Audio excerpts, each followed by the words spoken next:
Olá pessoal, bem-vindos à continuação da nossa aula sobre a origem da vida. Bom, semana passada a gente discutiu os detalhes essenciais, principalmente os fundamentos, de como que a gente pode falar sobre vida na Terra. A gente falou um pouco sobre a origem da vida, do planeta principalmente. A gente fez uma espécie de escala do tempo, não é isso? Em que a gente contava que a Terra surgiu há mais ou menos 4,6 bilhões de anos. E o que eu vou fazer agora é começar o nosso slideshow para a gente pegar da onde a gente parou na semana passada. Portanto, se vocês não assistiram ainda a aula número 5, que é a aula sobre a parte 1 da origem da vida, eu sugiro que vocês façam isso desse momento, ok? Então vamos lá. A gente parou aqui na linha da vida na Terra. A gente falou que a formação do sistema solar ocorreu 4,6 bilhões de anos atrás, em que a matéria meio que se achatou assim como se fosse uma panqueca girando. No centro daquilo tudo você tinha o Sol e a matéria que não foi para o Sol, que sobrou, acabou virando os planetas todos. Depois eu contei também da formação da Lua, em 4,53 bilhões de anos, portanto, logo depois que a Terra surgiu. A Lua também surgiu e ela veio de uma colisão entre um protoplaneta, um planeta meio do tamanho do Marte, que meio que passou de raspão assim, esse negócio arrancou um monte de matéria da superfície da Terra e também do próprio planeta que se chocou. Essa matéria ficou girando em torno da Terra, meio como um anel, aqueles anéis de Saturno, eventualmente se aglomerou na Lua, ok? E contamos também que eventualmente esses bombardeios violentos que vieram do céu foram se acalmando e que em torno de 3,9 bilhões de anos atrás, essa violência dos bombardeios meio que se acalmou o suficiente para que os oceanos começassem a se resfriar. Então você começa a ter um planeta basicamente coberto de água com um pouquinho só de crosta aparecendo. Contei também que a Terra é um planeta raro, tá? E mencionei quais são as razões para isso. Uma delas é a Lua muito grande, que estabiliza o ângulo de rotação da Terra. Os planetas externos, tipo Júpiter, Saturno, Urano e Netuno, que meio que sugam os cometas que vêm de fora, que poderiam ter se chocado com a Terra, não é isso? Destruindo a Terra praticamente toda, se não a Terra, pelo menos a vida na Terra, que foi o que aconteceu com os dinossauros, como a gente vai conversar daqui a pouquinho. Falei do campo magnético da Terra, que também protege ela contra a radiação, e do movimento das placas tectônicas, Então isso tudo é um mini resumo do que aconteceu na aula número 1. Continuando agora com a aula número 2, ok? Bom, é fundamental para a gente entender a vida na Terra quais são os passos que foram necessários para que a vida tenha vindo da não vida, Essa é a ideia, A gente não está aqui falando da possibilidade de que uma divindade qualquer basicamente criou a vida na Terra a partir do nada, A gente está falando de processos físicos e químicos que se auto-organizaram devido às condições que existiam no planeta naquele momento, para então gerar as primeiras formas de vida. E o que é incrível nessa história é que os passos são extremamente complexos, cada um deles. Então, por exemplo, tudo começa na química inorgânica, certo? Ou seja, a química que não está viva ainda. Você tem que ter os elementos fundamentais, que a gente chama de COM: carbono, oxigênio, hidrogênio e nitrogênio. Tá? Esses são os 4 elementos fundamentais para que exista vida, como a gente entende hoje, a vida aqui na Terra, baseada em carbono e em água, que também foi um comentário que eu fiz nas perguntas e respostas da semana passada. A possibilidade de que existam outras bioquímicas com outros elementos químicos, mas que essencialmente a possibilidade é muito pequena, porque realmente o carbono e a água são quimicamente muito mais versáteis de qualquer outra combinação que a gente possa pensar. Então você tem que ter carbono, oxigênio, hidrogênio e nitrogênio, alguns outros elementos químicos também em menor abundância. Okay? E eventualmente o que acontece? Esses elementos químicos começam a formar moléculas cada vez mais complexas. Então, por exemplo, você tem a água, H2O, então misturando hidrogênio e oxigênio. Você tem amônia, NH3, então você tem nitrogênio e hidrogênio. Você tem o metano, carbono e 4 hidrogênios, CH4. E no metano você já começa a ver então a animação que rola quando o carbono se junta com as outras coisas, porque a partir daí esses átomos de carbono cercados por 4 hidrogênios podem trocar de radical. Então um hidrogênio pode sair, pode entrar um OH, uma hidroxila, e com isso você vai diversificando o perfil dessas primeiras moléculas inorgânicas que apareceram na Terra. Lembra que a Terra era coberta de água, era um planeta muito quente, você tinha muitas reações acontecendo, tá? E eventualmente, não só a partir das coisas que estavam sendo forjadas nessa protoquímica orgânica aqui na Terra, mas também vocês têm que lembrar que os meteoritos que caíam aqui, os cometas que caíam aqui, traziam elementos químicos mais complexos ainda, vindos do espaço sideral, ok? Que é uma coisa que eu vou mencionar. Mas, eventualmente, você então vai da química inorgânica para a química orgânica, ou seja, você começa a ter compostos de carbono cada vez mais complicados. Então, C2H8, você começa a ter os primeiros aminoácidos que possam ter surgido ou aqui na Terra, ou podem até ter sido trazidos por meteoritos, que é uma coisa que a gente já sabe, ok? E, eventualmente, essa química orgânica vai ficando cada vez mais complexa, até se auto-organizar em compostos químicos cada vez maiores, mais longos e mais complexos. Então, por exemplo, você começa a ter talvez as primeiras proteínas mais simples, certo? Que são basicamente cadeias de aminoácidos. Então pensa assim num colar de pérolas, que você vai colocando uma pérola do lado da outra, você tem então uma cadeia longa. As proteínas são isso, elas são essencialmente essas longas cadeias de aminoácidos, ok? Então você começa a ter essas primeiras proteínas, elas vão reagindo, algumas delas são colocadas dentro de gotas de compostos de gordura, ok? Isso por quê? Porque a gordura é um elemento que é hidrofóbico, ela espanta a água, ela não gosta de água. Então o que acontece? Se você tem os primeiros compostos orgânicos dentro dessas gotas de gordura, eles podem começar a se combinar lá dentro sem muita água e começam a formar uma espécie de impermeabilidade, uma espécie de membrana que separa as coisas que estão acontecendo dentro dessa gota de gordura com as coisas que estão acontecendo fora. E, eventualmente, a partir disso, surge a primeira vida. O que é vida? A gente vai falar daqui a pouco, ok? Mas essa primeira vida, obviamente, era extremamente simples.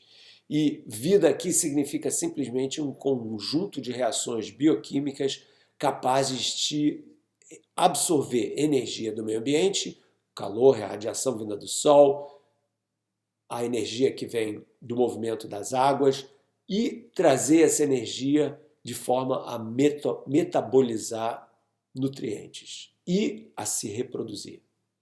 Então, essas reações químicas absorvem energia, metabolizam nutrientes e são capazes de se reproduzir. Essas moléculas primitivas começam a se duplicar.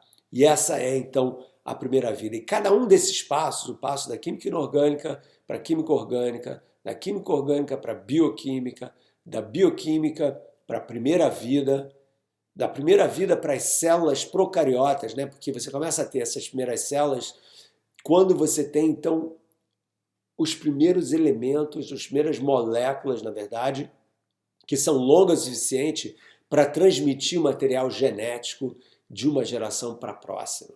Okay? E ninguém sabe exatamente como isso se deu. Aliás, ninguém sabe praticamente nenhum desses passos de um para o outro em detalhe. Okay? Cada um deles tem os seus mistérios ainda, o que mostra como é complexa essa história de origem da vida na Terra. Okay? Essas células procariotas, elas são as células mais primitivas porque o material genético delas não estava protegido por uma membrana no núcleo da célula. Okay? Isso só vai acontecer depois, quando essas células procariotas se tornarem em células eucariotas, que são justamente as que têm essa proteção do material nuclear no centro, e essas são as células das quais nós somos feitos. Okay? Então, as células no nosso corpo são células eucariotas, mas elas todas são herdeiras das células procariotas. E essa passagem de célula procariota para célula eucariota também é complicada. Eventualmente, você tem uma absorção das células procariotas de outras, possivelmente outras células primitivas que dão origem à maior complexidade das células eucariotas, uma espécie de simbiose que ocorre ali. E, eventualmente, essas primeiras células, que são os primeiros organismos vivos, descobrem que faz sentido se unir com outras e transformar, então, num ser multicelular. E pelo que a gente sabe, os primeiros seres multicelulares foram as esponjas, ok? E essas esponjas apareceram tipo 600 milhões de anos atrás. Tá? Então esses passos aqui, esses primeiros passos, química-orgânica, bioquímica, primeira vida, tudo isso aqui aconteceu em torno de 3,8 a 3,5 bilhões de anos atrás. Okay? Essa é a origem das primeiras células. As células mais complexas apareceram bem mais tarde e a primeira vida multicelular, 600 milhões de anos atrás, mais ou menos, e a vida multicelular complexa, ou seja, seres com vários órgãos internos diferentes uns dos outros, tipo dinossauro, uma planta, foi aparecer tipo em torno de 550 milhões de anos atrás. E, obviamente, o último passo dessa história toda é você ir de multicelular complexa, tipo dinossauros ou macacos ou ratos, para uma vida inteligente. E aqui, quando eu falo de inteligência, eu digo inteligência ao nível humano. Não só que os macacos podem usar certas ferramentas primitivas, ou os corvos que são capazes de contar até 4 ou 5, mas vida inteligência no sentido de que é capaz de transformar o ambiente à sua volta usando os materiais desse ambiente. Então, por exemplo, pegar um pedaço de minério de ferro e transformar num automóvel ou numa antena de um radiotelescópio, ok? Ou também de se comunicar através de símbolos e criar linguagens que possam então ser perpetuadas em meios como a escrita ou a fala, ok? E como que isso aconteceu? Como que esses passos todos foram acontecendo? Pois é, esse é o grande mistério da origem da vida na Terra. Então, como eu mencionei agora, a gente sabe que ela se formou, pelo menos ela se firmou entre 3,8 e 3,5 bilhões de anos atrás. Então, BAA, bilhões de anos atrás, ok? E que ela veio da não-vida, obviamente, né? A vida não surgiu, puf, pronta, mas ela veio da não-vida e foi um processo lento e complexo que a gente não entende. Então, como eu mencionei, os primeiros passos são a necessidade desses elementos químicos, carbono, oxigênio, hidrogênio e nitrogênio, e vários deles, como a gente sabe, todos os átomos que existem na tabela periódica, com exceção do hidrogênio, vieram da onde? Das estrelas, certo? Então, todos esses ingredientes, todos esses átomos que estavam aqui na Terra primitiva vieram de resto das estrelas, ok? Eventualmente, você vai dos ingredientes para as moléculas mais simples, como eu mencionei antes, gás carbônico, gás de nitrogênio, e aqui também elas vieram tanto do espaço, através das colisões com os grandes asteroides e cometas, como foram forjadas aqui. E, eventualmente, você tem a formação dos primeiros aminoácidos, né? Então, se você me segue no Instagram, e eu gostaria muito que você me seguisse, a minha conta no Instagram é Glaser Oficial, tá? E eu tenho que fazer isso em português e inglês, então é Glaser Official com 2 Fs de oficial em inglês, em que eu até mostrei semana passada, alguns dias atrás, eu mostrei a minha foto entrevistando esse cara aqui, que é o Stanley Miller, quando eu fiz o programa Poeira das Estrelas para o Fantástico, há muito tempo atrás, em 2006. Se você nunca viu essa série que eu fiz para o Fantástico, do Poeira das Estrelas, vá lá no meu canal de YouTube, procura lá vídeos do Marcelo em português e você pode assistir a série inteira. Tá? Tanto ela quanto a seguinte, que se chamou Mundos Invisíveis. Mas, de qualquer forma, em 1953, o Stanley Miller era um aluno de doutorado lá na Universidade de Chicago e ele conversou com o orientador de doutorado dele, o Urey, que ele queria fazer um experimento muito simples. Ele queria pegar um vasilhame assim, entendeu? E colocar alguns elementos que ele achava que estavam na atmosfera da Terra primitiva, tipo água, metano, amônia, gás carbono, nitrogênio, esses aqui, passar uma eletricidade. O que a eletricidade fazia? A eletricidade mais ou menos imitava a presença dos raios, das tempestades na atmosfera primitiva, que é uma coisa que a gente sabe que ocorreu, porque não só porque tinha muita atividade na atmosfera, mas também tinha muita erupção vulcânica. E as erupções vulcânicas provocam essa atividade de raios na atmosfera. Então, a ideia do cara é mais ou menos a seguinte, que a composição básica da atmosfera e mais a eletricidade forjou os elementos mais complicados. E o cara mostrou isso no laboratório. Ele mostrou que, partindo dessas coisas simples, ele podia gerar aminoácidos, que, como eu expliquei um pouquinho antes, são os componentes essenciais das proteínas. Aí, sem vida, proteína, sem proteína não tem vida, né? E a ideia, então, é que as moléculas orgânicas foram tanto sintetizadas aqui quanto no espaço. Então, você teve uma combinação dessas duas, e essa semana mesmo teve um artigo que saiu na revista Nature dos caras que conseguiram mostrar que a radiação ultravioleta, que ocorre muito quando você tem formação de estrelas no universo, ela pode forjar não só elementos químicos compostos orgânicos simples, mas até açúcares mais complicados, e esses açúcares são essenciais na formação do RNA e do DNA, que são as duas moléculas orgânicas enormes, né, responsáveis pela hereditariedade da vida. Ok. E aí tem a grande discussão de como que esse processo todo aconteceu.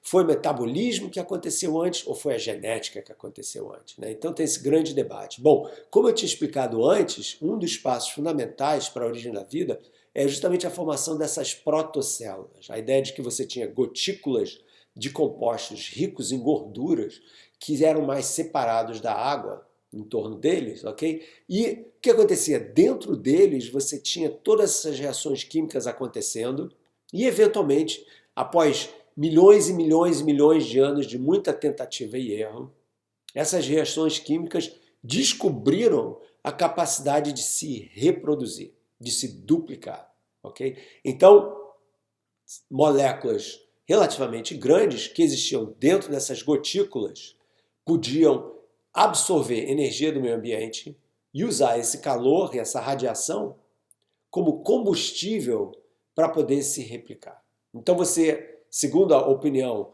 dessas pessoas aqui, Oparin, Freeman Dyson, Shapiro, David Dimmer, esses caras todos que são pioneiros e pensadores nessa área da astrobiologia, o metabolismo era essencial e veio justamente dessas protocélulas, que foram ficando cada vez mais complicadas até virarem isso aqui, em que você tem moléculas extremamente complexas que a gente chama de RNA e de DNA, que são como hoje a gente entende que a vida se duplica.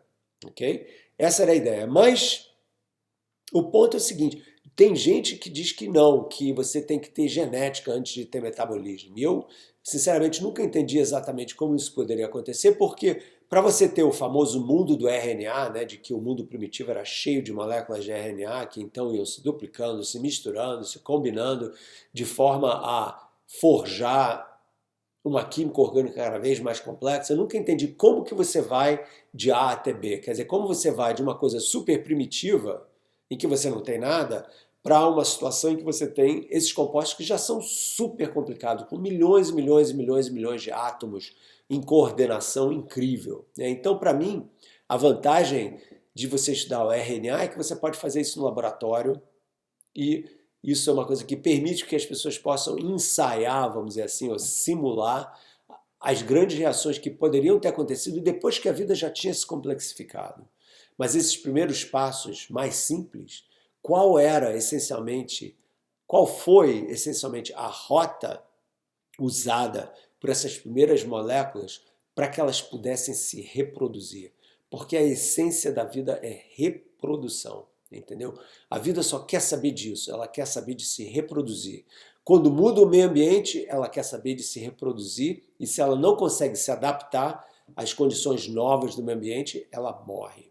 Né? Então, a essência da vida é essa, é a reprodução. Então, a gente realmente não sabe exatamente como isso ocorreu e também não sabe quando a vida começou.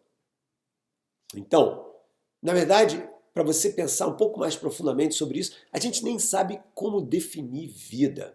que tem todo um grande debate lá, o que é vida, ok?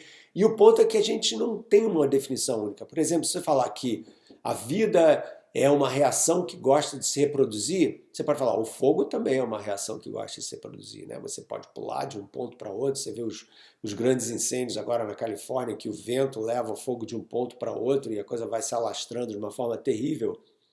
As estrelas também se reproduzem.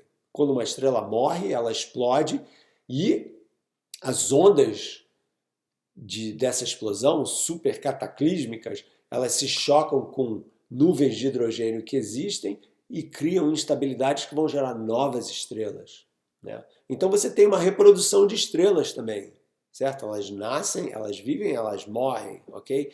E você tem essas coisas entre vida e não vida, tipo um vírus, né? O vírus é uma entidade que ela só se reproduz dentro de uma célula viva. Então, quando o vírus não está numa célula viva, é uma coisa não viva, mas quando ele entra, ele mais ou menos injeta a presença dele na célula, rouba algum do material genético da célula e com isso consegue se reproduzir, né? Então, tem gente que chega a dizer que é melhor você não definir o que é vida, tipo o Chris Shiba eu esqueci o nome primeiro nome dessa moça aí, Cleland, que é uma filósofa, dizem que é melhor você não definir o que é vida, porque dessa forma você não põe ela numa caixa, entendeu? Que pode existir tantas variações do que é vida que a gente realmente não deveria ter uma definição muito rígida. Então, o que o pessoal da NASA e de outras agências espaciais fazem? Porque eles precisam ter alguma definição de vida, né? Eles dizem que,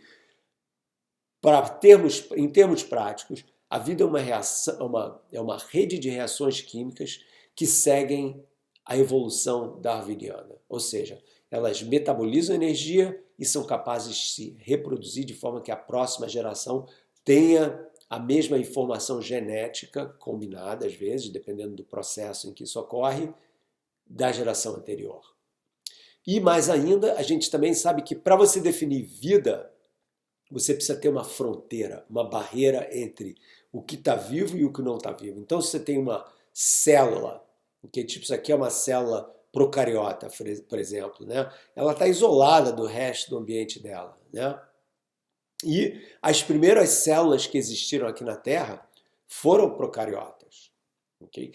E foram 2 bilhões de anos. Quer dizer, lembra que eu falei que a origem da Terra era mais ou menos 3 bilhões e meio de anos atrás? Então, durante mais ou menos 2 bilhões de anos, só tinha esse tipo de vida aqui na Terra. Isso é muito, muito, muito importante, ok? Só tinha esse tipo de vida na Terra durante esse tempo todo. Isso é importante por quê?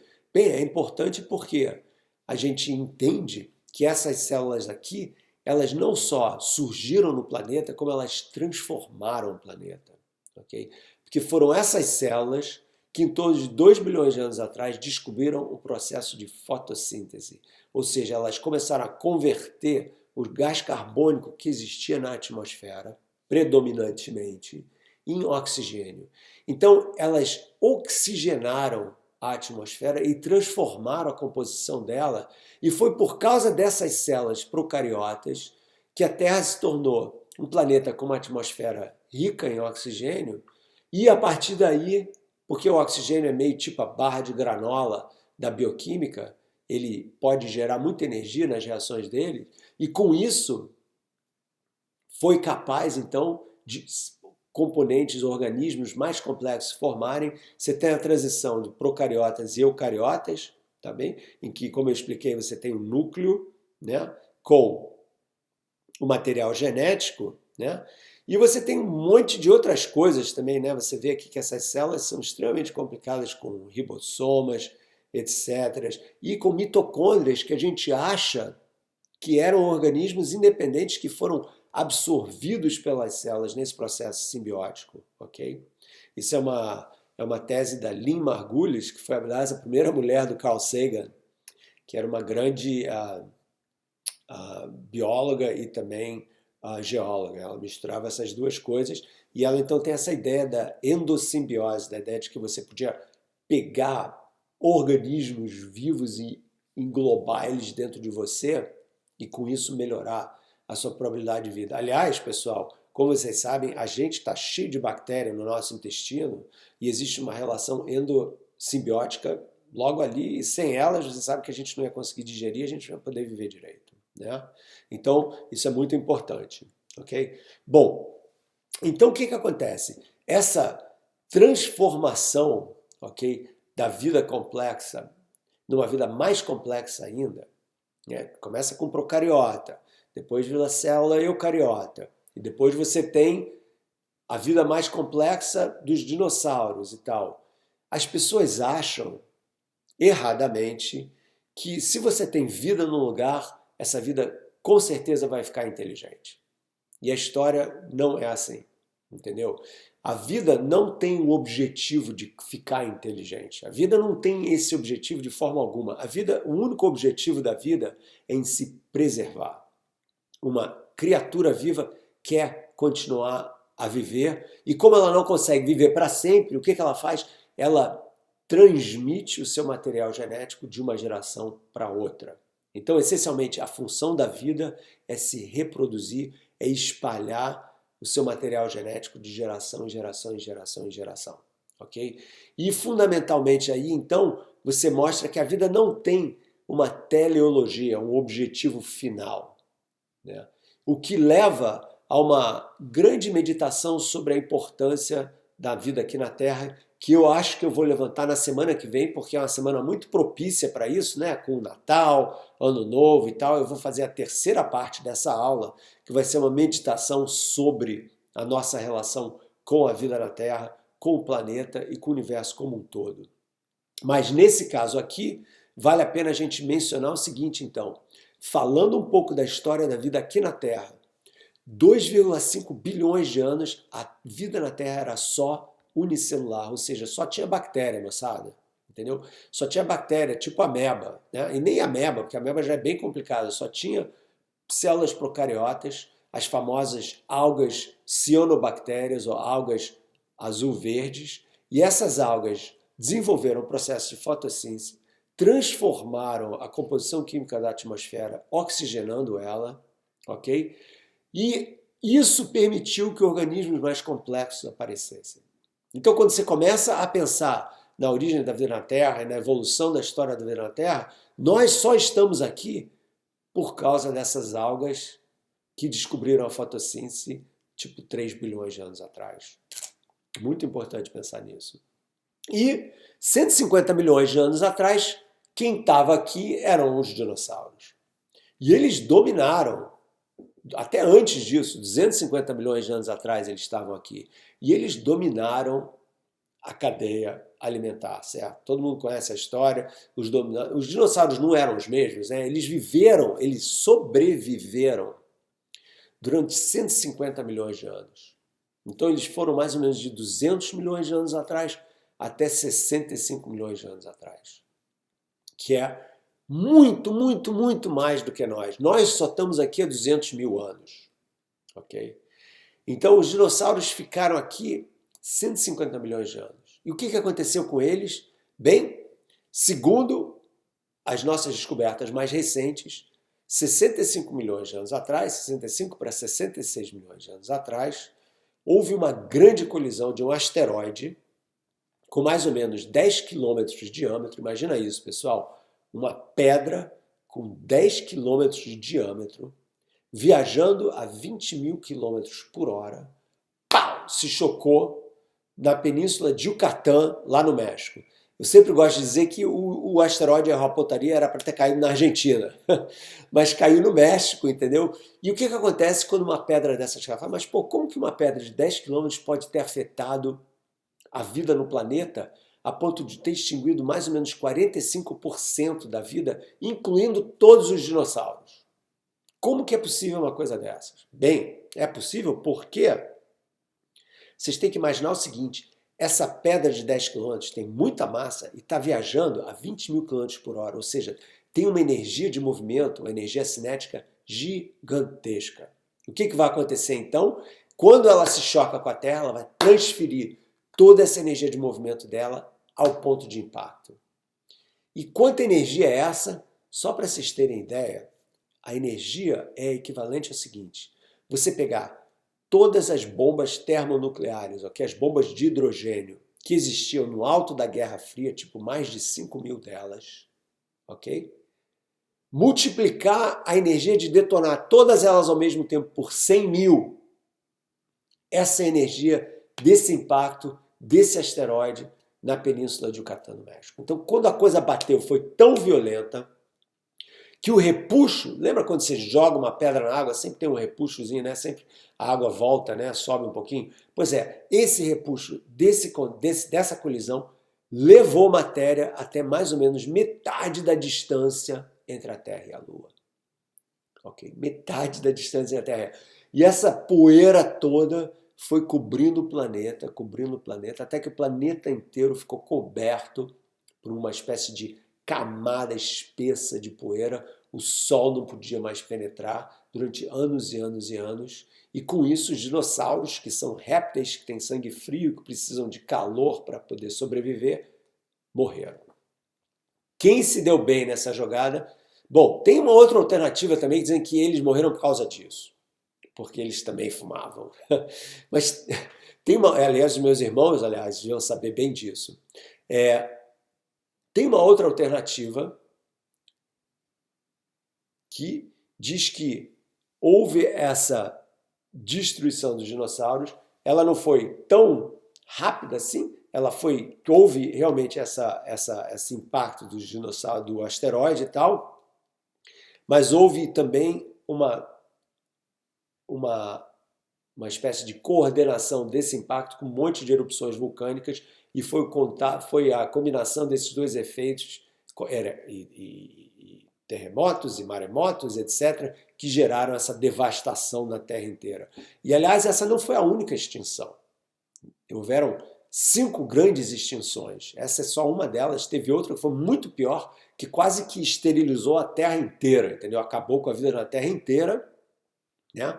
Mas, no caso dos dinossauros, quem se deu bem foram os pequenos mamíferos que já existiam na época, porque, de repente, eles não tinham mais predadores e começaram a se transformar através de mutações e começaram a ficar cada vez mais complexos e a crescer e, eventualmente, foi dar no que deu, isto é, os primatas, que foram os nossos ancestrais, e, eventualmente, nós há 200.000 anos atrás. Okay? Então, qual é a lição dessa história? E com isso eu vou encerrar essa nossa aula para a gente ter o nosso grande final na semana que vem, logo depois do Natal. Nada melhor que celebrar o nascimento lá do Jesus, em quem acredita, com o nascimento da vida na Terra, certo? Então a gente vai falar sobre isso na semana que vem. Eu vou marcar direitinho, como sempre.